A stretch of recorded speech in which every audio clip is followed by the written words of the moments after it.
Hola a todos y bienvenidos a este análisis. Hoy vamos a aventurarnos en un recorrido fascinante por la evolución narrativa del cómic. Todo esto basado, por supuesto, en nuestro temario académico de las semanas 12 y 13. Así que vamos a entrar de lleno para descubrir cómo un formato impreso terminó transformando por completo la cultura global y la forma en que entendemos la narrativa visual. Bueno, aquí tenemos nuestra hoja de ruta, estructurada tanto cronológica como geográficamente. Pasaremos rápido por las definiciones y orígenes, los códigos visuales, el gran boom de la prensa en Estados Unidos, la regulación de la industria, el salto a Europa con el cómics y cerraremos con la increíble demografía del manga. Arrancamos con la primera sección, definiciones y orígenes, básicamente los cimientos de todo este medio. Y para empezar con el pie derecho, tenemos que hacernos un par de preguntas fundamentales. ¿Cómo define exactamente el académico P. Ferran al cómic? ¿Y cuáles son esas formas alternativas de llamarlo? P. Ferran nos da una definición que es clave. Dice que el cómic es una estructura narrativa formada por la secuencia progresiva de pictogramas. O sea, no estamos hablando de dibujos aislados y ya, es literalmente un arte secuencial. Ahora, es súper curioso cómo un mismo medio tiene 5 nombres alternativos distintos, ¿verdad? Historieta, tebeo, tira cómica, novela gráfica y hasta ese término tan coloquial de muñequitos. Todos se refieren a lo mismo, lo cual nos habla de una enorme riqueza cultural. De manera general, lo podemos definir formalmente de dos maneras, como un medio de comunicación masiva y como arte secuencial. Pero, ¿de dónde viene todo esto? Su origen histórico nos lleva a las famosas hojas volantes. Eran unos panfletos impresos con ilustraciones y textos súper breves que circulaban por las calles. Fueron sin duda los precursores directos de lo que hoy conocemos como cómics. Para poner todo esto en perspectiva, veamos algunas fechas clave. Todo empieza por ahí de 1842, que es cuando se considera que aparece la primera historieta formal. De ahí damos un salto enorme a 1929, cuando el medio ya establece por completo sus características definitorias. Luego, en 1936, tenemos la aparición de una obra icónica que lo cambiaría todo, The Phantom. Y finalmente llegamos a la década de los 50, una era dorada donde emergen las grandes editoriales que le dieron forma a la industria. Pasamos a la sección 2, los códigos visuales. Básicamente, los lenguajes que hacen funcionar al cómic. El cómic nos habla a través de dos lenguajes predominantes, el visual, que son obviamente las imágenes, y el verbal, que es el texto. Pero para que esta mezcla funcione a la perfección, los creadores usan códigos visuales muy específicos.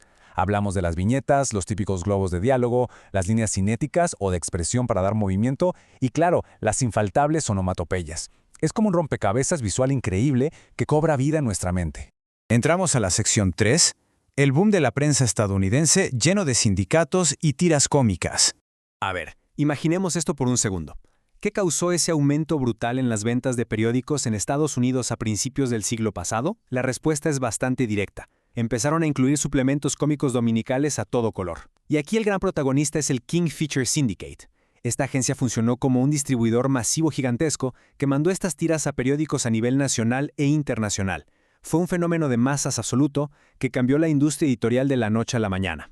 Y si comparamos dos obras súper icónicas de esa época, podemos ver un reflejo clarísimo de importantes cambios sociales y narrativos. Por un lado tenemos a The Phantom, creado por el guionista Lee Falk, que hace su gran aparición en 1936. Él marca un hito absoluto por ser el primer héroe con un traje ajustado y ese clásico antifaz sin pupilas. Pero por el otro lado destaca Sheena, reina de la selva. Sus características rompieron todos los moldes. Fue el primer personaje femenino fuerte, independiente y capaz de protagonizar y dar nombre a su propio título.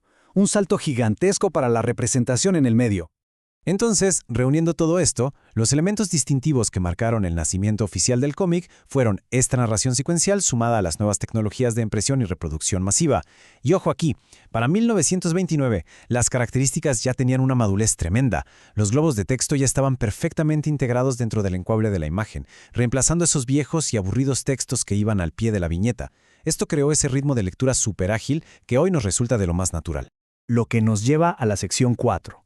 Regulación y editoriales, la etapa donde la industria realmente madura.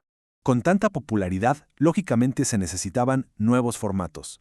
Y aquí hay que hacer una distinción súper importante. ¿Qué es exactamente un comic book? A diferencia de las tiras que venían perdidas dentro del periódico, el comic book es una revista totalmente independiente, encuadernada con grapas y dedicada 100% a narrar historias secuenciales. Pero claro, no todo fue miel sobre hojuelas. En los años 50, el medio empezó a recibir muchísima presión y escrutinio social. ¿Y qué hicieron al respecto? Inventaron el CCA. Estas son las siglas de Comics Code Authority, un código de autorregulación que la misma industria implementó para evitar que el gobierno los censurara, dictando estrictamente qué se podía mostrar y qué no. Y en medio de todo este clima tan restrictivo, surgieron las editoriales clave de los años 50 que lograron dominar el mercado. Hablamos de gigantes como DC Comics y la empresa que terminaría convirtiéndose en Marvel. Y hablando precisamente de Marvel y de evolución narrativa, hay que mencionar al guionista más destacado de esa era, Stan Lee. Su impacto fue gigantesco, porque introdujo cambios sociales muy profundos en sus historias. Él, literalmente, humanizó a los superhéroes. Les dio problemas cotidianos, defectos, personalidades súper complejas. Los alejó por completo de esa perfección inalcanzable de las décadas pasadas. Fue un cambio de juego total.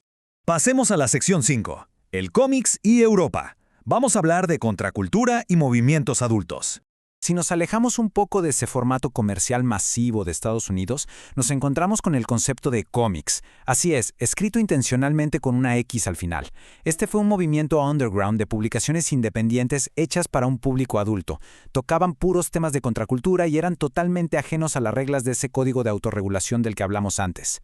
Al mismo tiempo, en Francia explotaba un fenómeno editorial llamado Metal Hurlant. Fue una revista de antología que puso de cabeza la ciencia ficción y la fantasía. Le demostró a todo el mundo que el arte secuencial podía abordar tramas filosóficas muy maduras y visualmente de vanguardia.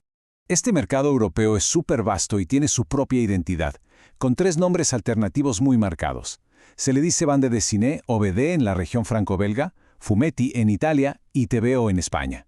En cuanto al movimiento de Metal Hurlant, sus características principales fueron un arte pictórico de una calidad impresionante y una exploración de temas tan experimentales que, años después, terminarían influenciando muchísimo al cine de Hollywood y a la cultura visual global. Y finalmente llegamos a la sección 6, la demografía del manga, la absoluta maestría de Oriente. Desde un punto de vista puramente académico, el manga es simplemente el cómic de origen japonés, pero sus códigos visuales están sumamente enraizados en su cultura. Y un formato histórico vital aquí son los llamados akabon o libros rojos. ¿Qué características únicas tenían? Eran libritos en formato de bolsillo, extremadamente baratos, impresos en un papel de muy baja calidad y destacaban por usar tinta roja en sus portadas. Aparecieron justo después de la Segunda Guerra Mundial y fueron fundamentales para democratizar la lectura y el entretenimiento en un Japón que estaba en plena reconstrucción. Ahora, la forma en que el manga clasifica sus audiencias es estrictamente segmentada, y la verdad es fascinante. Para el público infantil tenemos el Kodomo. Si subimos en edad hay una clara diferenciación. El shonen, cargado de acción para adolescentes varones, contrasta muchísimo con el shoujo, que se enfoca en las emociones y las relaciones interpersonales para mujeres jóvenes. Ya en el terreno adulto, el seinen ofrece tramas maduras y complejas, mientras que el hentai aborda el contenido explícito. Y lo mejor son los nichos súper específicos. ¿Les gusta la ficción histórica y los samuráis? Está el hidaimono. ¿Prefieren una historia de romance donde el protagonista tiene múltiples pretendientes? Ese es el territorio indiscutible del género harem. Y dentro de este inmenso tapiz narrativo no podemos dejar de dar una descripción detallada del famosísimo género de los mechas. Académicamente, este género se centra en robots gigantes casi siempre tripulados por humanos. Pero ojo, va mucho más allá de la simple acción. Es una exploración súper profunda de los cambios sociales y tecnológicos en Japón. Nos hace reflexionar sobre la relación entre la humanidad y las máquinas, la ética científica y, claro, las cicatrices dejadas por los conflictos bélicos. Para ir sintetizando un poco las diferencias de estos dos grandes polos, vale la pena comparar brevemente el estilo occidental con el manga japonés.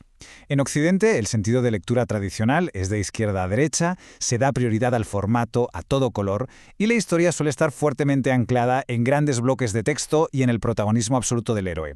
Por el contrario, el manga japonés se lee de derecha a izquierda, se publica casi todo en blanco y negro y confía en una narrativa visual fuertemente descomprimida.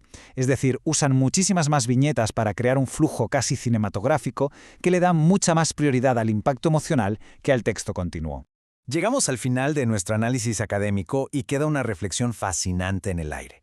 Es increíble ver todo esto en retrospectiva. Desde aquellas tempranas hojas volantes impresas allá por 1842 hasta llegar a la increíble y súper segmentada demografía del manga a nivel global, ¿cómo creen que se va a adaptar la evolución narrativa del cómic a las nuevas tecnologías digitales durante el próximo siglo? Es una gran pregunta que nos invita a seguir investigando. Muchísimas gracias por ser parte de esta guía de estudio. Que la curiosidad intelectual siga guiando nuestras próximas lecturas.